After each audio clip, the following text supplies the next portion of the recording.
When I first get a palette, I like to do a study on the colors and see what I'm working with so that I know if I'm doing a painting, if I want a specific color, I know where I want to achieve it. So if you study your actual palette, you're doing a lot of the work in advance. And I keep these cards handy in case I want to bring in a color that maybe I haven't used in a while, or that I'm looking specifically. Let's say we're going to do this leaf. I would absolutely want to know what these colors are and how I want to get them. So I would go through the color studies and come up with the answers to my questions regarding my palette. There is, of course, a book out there called 1500 Color Mixing Recipes. It is beautiful. I love it. I use it infrequently, not frequently, because I kind of have an instinct to my colors, but there is an entire section here on the general watercolor mixing. So it tells you, it starts with a list of the colors that they need, that they use to mix up various colors. So it's a great resource. Like I said, I kind of do my color studies myself as well. But this is, if you want to look specifically, I really, really want to find this green.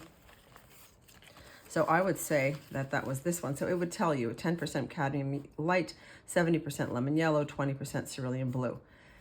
And the water level is a 3.5. So that's how this comes to be. So that's how, it's not a mystery. And you can also ask Google, by the way. You can ask your smart speaker, how do I mix raw sienna with burnt, or what do I get if I mix raw sienna, burnt sienna, and phthalo blue? It'll tell you. So there is the AI component as well. So you see here, there's the recipes are specific to watercolor in this section, but they do various mixings for oil, watercolor, acrylic, how to do skins and landscape recipes, that kind of thing. So it's a great resource. Check it out. I love it. It's a beautiful, beautiful thing. It's a nice Christmas gift or gift. William F. Powell. So that's who had the wisdom to create that book. So back to the color studies. Let's get you back in camera. Okay. Okay, so this one I did with permanent rose. Then I did this one with cerulean blue. I added I added lemon here. I added vermilion here to the blue. This one I did permanent rose. I added lemon yellow. This is what happens when you add lemon yellow to the permanent rose. It goes this way. Permanent rose a little stronger with more pigment, and the lemon yellow. So more permanent rose and less lemon yellow gives me this orange. So I like to know these things about the colors that I'm working with. I added burnt umber to this one. I love these kind of colors. This is very, very earthy to me. I would definitely be using them in botanicals. I lean botanicals, that's for sure. Permanent rose with cerulean blue. So this with this gives this. Permanent rose with yellow ochre, which is this color here. For those that don't know, yellow ochre is one of those common ones that we use a lot. So moving forward, I want to just show you how to, those who have never worked with watercolor, this is how you activate. So these are half pans. Watercolor comes in tubes and half pans. So when you want to activate and get started, you activate the entire palette. That's how I do it because I want to have access to all the colors. I don't want to think about it and wait later. Now I've activated them. They will dry, so you're not wasting. They'll dry. If I didn't do anything and went off and decided I wasn't painting today, this would just go back to what it was. I do tend to cover. If I am going to leave it out, I cover it. I don't want the dust, because if these are full of wet paints that you wouldn't necessarily want to get rid of, I don't want this dusty.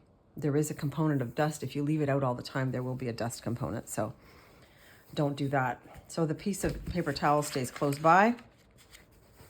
My water is here. It's out of camera because it's just too big and it's just too much stuff. I will generally have an HB, and I get these are called gray matter. Beautiful. I'm going to be using today my 8 round and my 4 round. These are the Art Made Simple brushes that I curated, and I love them. So that's what we're going to be working with. I wanted to kind of show you, those who are just new to it, what happens. So you're going to take your water. Maybe you do need to see a bit of my water, which is not going to be easy. There's only so much room on this page. Anyway, you got under, when you hear this, it's because I'm in the water.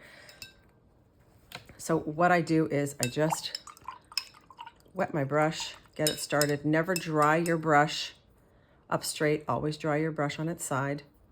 because you will rot the wood that's here. So if you hold it up this way and it dries, all the water seeps into this area and it will eventually rot. So depending on how much you love your brushes, don't do that.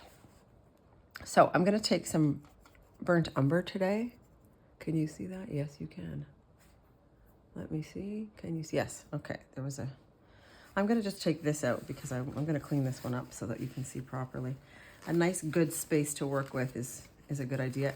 The reason I don't clean, watercolorists don't clean their palettes, because that is useful. And when it dries, it just remains. This palette here can last you years. So this is not the kind of thing that goes to waste. So I'm getting a little bit of water to activate this so that I get a nice pigmented puddle going. There we have it. I want it to be nice and thick because we're going to work this whole color study. We're going to study my burnt umber. So here it is, nice and thick. Just to do a little test, let's make sure where we're at how the pigment is. I want the first square of our pigment story, of our color story, to be nice, thick, dark, full of pigment paint. So we are well on our way. So I'm just going to start with doing a square.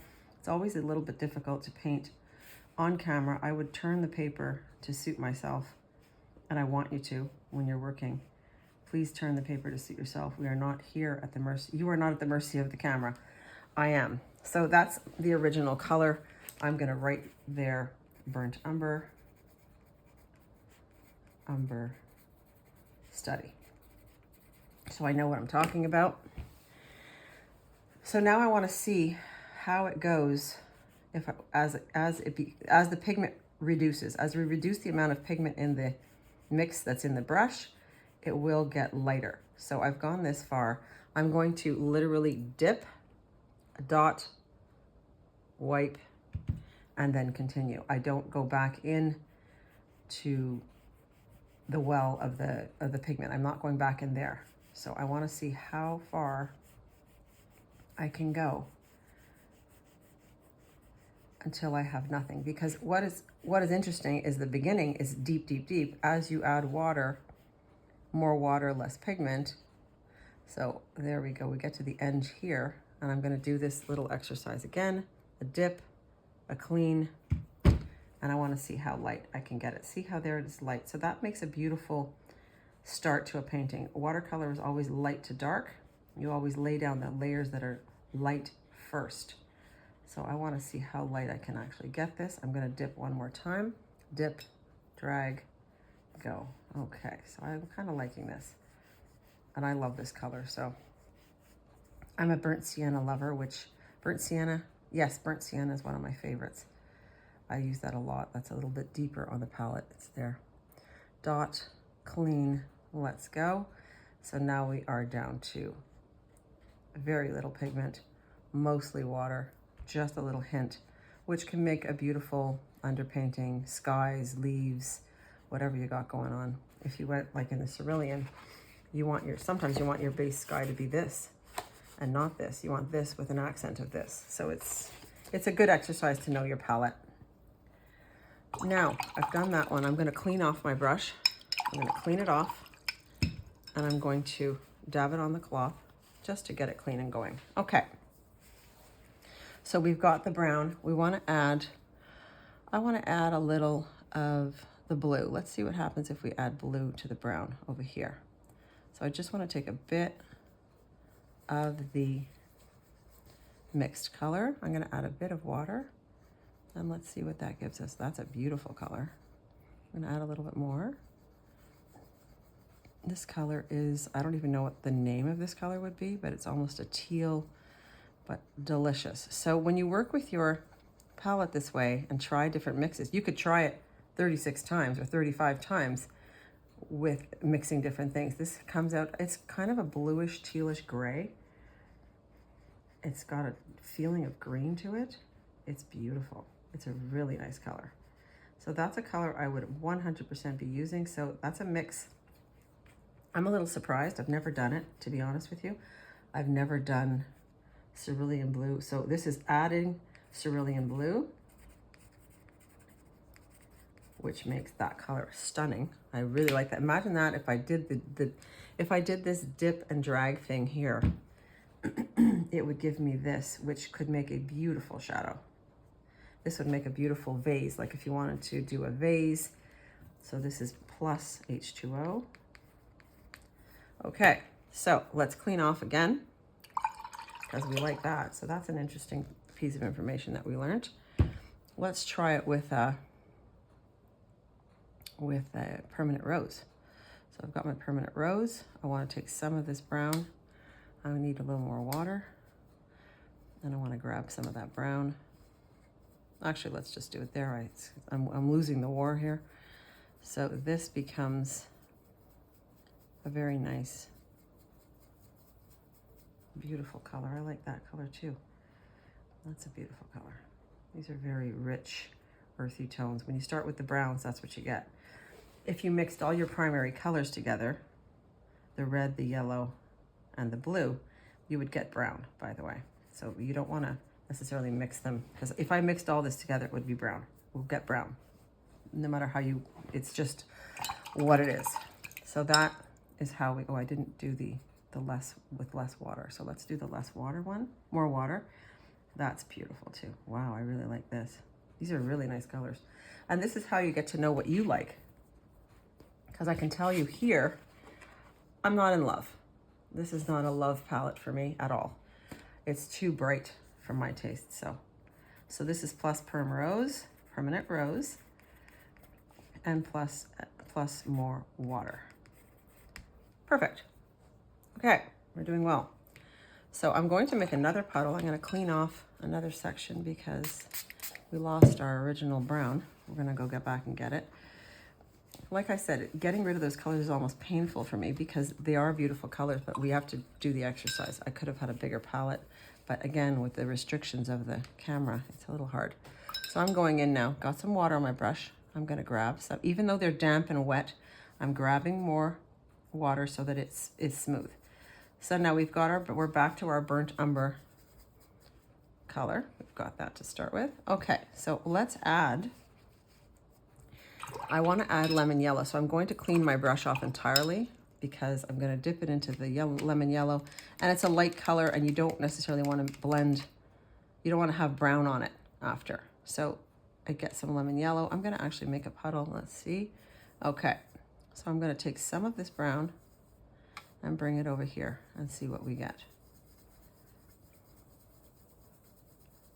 Okay, so it's giving me like a yellow ochre. It's giving me a nice color. Let's see what that looks like.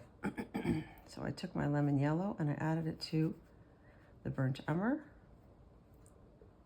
And that is a very, very pretty color also. So this is plus lemon yellow.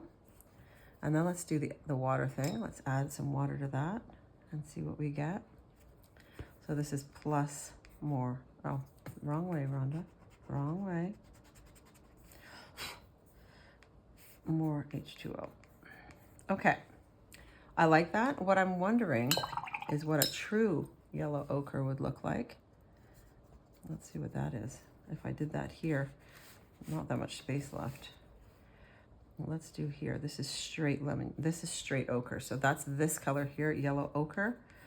Straight, no raw. I'm going to just put raw because it's a small word.